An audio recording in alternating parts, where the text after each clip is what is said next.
Hi everyone. ఈ saplings చూడండి ఎంత బాగున్నాయో. ఇది టమోటా, వంగ అండ్ ఇది చామంతి. ఈరోజు నేను డిస్కస్ చేసే టాపిక్ వచ్చేసి మన ఇంట్లో వాడుకునే రైస్ బ్యాగ్స్‌ని కంటైనర్స్‌గా ఎలా మార్చుకోవాలి అనే దాని గురించి డిస్కస్ చేస్తున్నానండి. ఇది ప్రతి ఒక్కరి ఇంట్లో కంపల్సరీగా రైస్ బ్యాగ్ అనేది యూజ్ చేస్తాము. నమస్తే, నేను అనూష. వెల్కమ్ టు అనూష బెల్లం. ఫస్ట్ మనము రైస్ బ్యాగ్‌ని పైన మొత్తము కట్ చేసుకోవాలి. ఇలా ఓపెన్‌గా పెట్టుకోవాలి. పెట్టుకున్న తర్వాత దీనిని మనం ఫోల్డ్ చేసుకోవాలి. ఫోల్డింగ్ ఎందుకు చేసుకుంటాము అంటే మనకి గ్రిప్ రావటం కోసం. ఇలా ఉందనుకో గ్రిప్ ఉండదు. ఇలాగ కట్ అయిపోయి కంటైనర్ అనేది త్వరగా డ్యామేజ్ అయిపోతుంది. దానికోసం అనేసి మనం ఇలాగ ఫోల్డ్ చేసి పెట్టుకుంటాము. రైస్ బ్యాగే కాదు, మనం ఏదైనా కవర్ యూజ్ చేసుకున్నా కానీ ఇలా ఫోల్డింగ్ చేసుకోవాలి. ఫోల్డింగ్ చేసుకుంటే మనకి గ్రిప్ ఉంటుంది. నెక్స్ట్ మనము వీటికి డ్రైనేజ్ హోల్స్ పెట్టుకోవాలి. డ్రైనేజ్ హోల్స్ అనేది మస్ట్ అండ్ షుడ్‌గా పెట్టుకోవాలి. లేకపోతే వాటర్ అనేది అడుగున ఉండిపోయి మొక్క వేర్లు కుళ్ళిపోయే ఛాన్సెస్ ఉంటుంది. ఇది కవరే కాదు, ఏ కంటైనర్‌కైనా మనము మడ్డుతో ఫిల్ చేసుకొని మొక్క పెట్టుకునేటప్పుడు కంపల్సరీగా మనము డ్రైనేజ్ హోల్స్‌ని చెక్ చేసుకోవాలి. ప్లస్ మనము ఈ డ్రైనేజ్ హోల్స్ మీద రాళ్ళు పెట్టాలి. ఎందుకు రాళ్ళు పెట్టాలి అంటే మనకి ఓన్లీ వాటర్ మాత్రమే బయటికి వెళ్ళిపోయి మడ్ అనేది బయటికి రాకుండా ఎంతో కొంత కంప్లీట్‌గా కంట్రోల్ చేయలేకపోయినా కొంచెం కంట్రోల్ చేయగలుగుతాము. ప్లస్ ఒక్కొక్కసారి మట్టి అనేది గట్టి పడిపోయి మనకి ఆ డ్రైనేజ్ హోల్ అనేది పూడిపోయే ఛాన్సెస్ ఉంటుంది. దానికోసం అని చెప్పేసేసేసి మనము ఈ పెంకులు కానీ, రాళ్ళు కానీ, ఏదైనా కుండ పగిలిపోతే ఆ కుండ కానీ, కొబ్బరి చిప్పలు, దీపపు ప్రమిదలు ఉంటాయి కదా, మనము దీపావళి అప్పుడు మట్టి ప్రమిదలు వాడతాం కదా, అలాంటివి కానీ ఏదైనా డీకంపోస్ట్ అవ్వని మెటీరియల్‌ని మనము వీటికి యూజ్ చేసుకోవాలి.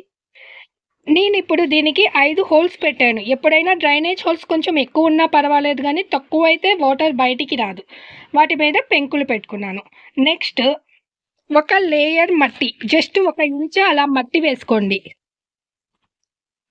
1 ఇంచు మట్టి సరిపోతుంది. ఎక్కువేం పని లేదు. మట్టి అనేది కంపల్సరీ. ఎందుకంటే మనము వేసే మెటీరియల్ అనేది డీకంపోస్ట్ అవ్వడానికి మట్టి ఉపయోగపడుతుంది. అది పిడికెడు మట్టయినా సరిపోతుంది. మీరు ఒకవేళ కింద వేయటం మర్చిపోయినా నో ప్రాబ్లమ్. పైన మనము వేసే మట్టి అనేది వాటరింగ్ చేసినప్పుడు కింద భాగం దాకా వెళ్ళి మట్టి అనేది కింద దాకా చేరుతుంది. నెక్స్ట్ వచ్చి ఇది మా గార్డెన్ నుంచి తీసేసిన వైన్స్ అండి. ఈ వైన్‌లు మొత్తము నేను ఈ ఈ కవర్‌లో అనేది ఫిల్ చేస్తున్నాను. ఈ ఇలా నేను అయిపోయిన ఈల్డింగ్‌ని మొత్తాన్ని కలెక్ట్ చేసి పెట్టుకుంటాను. కలెక్ట్ చేసి పెట్టుకొని మళ్ళా రీసైక్లింగ్ చేసుకుంటా. కంటైనర్స్ నింపుకోవడానికి యూజ్ చేసుకుంటాను. ఆ వైన్స్ మొత్తాన్ని దీంట్లో నొక్కి పెట్టాను. మామూలుగా అది చూడడానికి 25 కేజెస్ బ్యాగ్ నిండా ఉంది.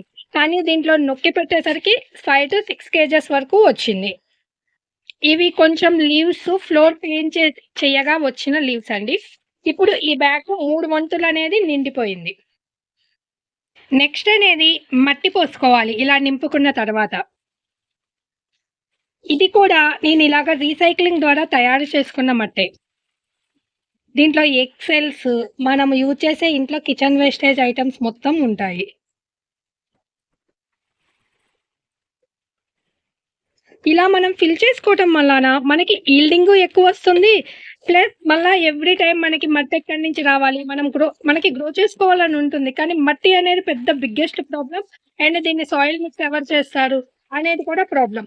ఇలా గాని మనము 1 వీక్‌కి, 10 డేస్‌కి మన ఇంట్లో ఉండే చెత్తని మొత్తాన్ని ఇట్లాగా మిక్స్ చేసుకొని వాడుకోవటం మూలాన మనకు కావాల్సిన ఈల్డింగు వస్తుంది.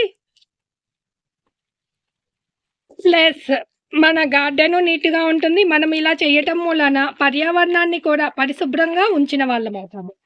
ఓకే.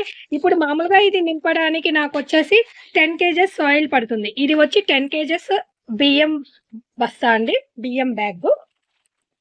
కానీ నేను జస్ట్ ఒక 4, 5 డబ్బాలతోనే మట్టితోనే ఈ కంటైనర్‌ని నింపుకున్నా. కిందంతా మా గార్డెన్‌లో ఆల్రెడీ యూజ్ చేసిన వైన్స్‌ని పెట్టుకున్నాను. ఏ రైస్ బ్యాగ్‌నైనా మనము ఇలాగే నింపుకోవాలి. నింపుకున్న తర్వాత దీనిలో వాటరింగ్ చేస్తున్నాను. పైదాకా నింపుకున్నట్లయితే మీరు వాటరింగ్ చేయకండి. అలాగే వదిలేసి 10-15 డేస్ తర్వాత ప్లాంటింగ్ చేసుకోండి. బట్ నేను ఇది 3 వంతులు మాత్రమే, అవి కూడా తీగలతో నింపుకున్నాను కాబట్టి దీంట్లో ఒక టమోటా ప్లాంట్ అనేది పెట్టుకుంటున్నానండి. నాటుకునే ముందు మనం ఎక్కడ పెట్టుకోవాలో అక్కడ హోల్స్ చేసుకోవాలి. ఏదైనా పుల్ల సహాయంతో చేసుకోండి. ఎప్పుడైనా మనము టమోటా ప్లాంట్ని నాటుకునేటప్పుడు మనము మొక్కని హాఫ్ భాగం వరకు మనం లోపలికి పోనివ్వాలి. ఎందుకు అలా పోనివ్వాలి అంటే మనకి టమోటా రూట్స్ అనేవి బయటకు వస్తాయండి. అవి ఎంత లోపలికి పెట్టినా వస్తాయి. ప్లస్ వాటి స్టెమ్స్ కూడా మనకి రూట్స్ వచ్చే ఛాన్సెస్ ఉన్నాయి. కాబట్టి మ్యాక్సిమం వీలైనంత లోపలికి టమోటా ప్లాంట్స్ అనేవి పెట్టుకోవాలి. ఇక్కడ కూడా నేను ఇలా పొనుకోబెట్టి పెడుతున్నాను. ఈ స్టెమ్స్ చాలా పల్చగా ఉన్నాయి. అందుకోసం అనేది స్టెమ్‌ని ఇలా పొనుకోబెట్టేసి పెడుతున్నాను. ఇలా కూడా పెట్టొచ్చండి. ఎందుకంటే ఆ స్టెమ్స్‌కి రూట్స్ వస్తాయి. మామూలుగా రిమైనింగ్ ప్లాంట్స్‌కి అనుకో అలా రూట్స్ రాని ప్లాంట్స్ అనుకో స్టెమ్ కుళ్ళిపోయి చనిపోతుంది. దీన్ని కూడా అలాగే పొనుకోబెట్టి పెడదామండి. ఇవి చాలా డెలికేటెడ్‌గా ఉన్నాయి కాబట్టి అలా పొనుకోబెట్టి పెడుతున్నాను. ఇలా డెలికేటెడ్‌గా ఎప్పుడొస్తాయంటే విత్తనాలనేవి అన్నీ పక్కనే పడినప్పుడు స్టెమ్స్ అనేవి అంటే ఒకదానికి ఎనర్జీ సరిపోక అన్ని ప్లాంట్స్ గ్రో అవుతాయి గానీ స్టెమ్స్ అనేవి స్ట్రాంగ్‌గా రావు.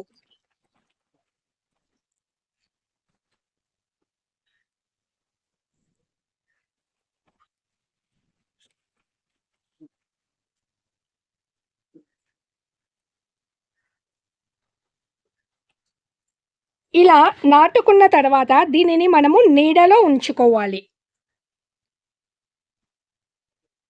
ఈ రైస్ బ్యాగ్ కూడా నేను ఇలాగే నింపుకున్న ప్లాంట్ అండి. ఇదిగోండి ఒక టమోటా, పచ్చిమిరపకాయ ఏసాను. పైన ఇంకా డీకంపోస్ట్ కూడా అవ్వలేదు. నెక్స్ట్ ఇక్కడ ఈ రైస్ బ్యాగ్‌లో అయితే కాకరతీగే ఉందండి ఏకంగా. ఇదిగోండి ఫ్లవరింగ్ స్టేజ్‌లో కూడా ఉంది. నేను చెప్పా కదా టమోటా రూట్స్ అనేవి ఎంత లోపలికి పెట్టినా పైకి వచ్చేస్తాయని. నేను పెట్టుకునేటప్పుడు maximum half of the plant లోపలికి పెడతానండి. కానీ చూడండి ఇక్కడ అన్ని రూట్స్ అనేవి బయటే ఉన్నాయి. ఇక చూడండి టమోటా కూడా ఎంత బాగుందో.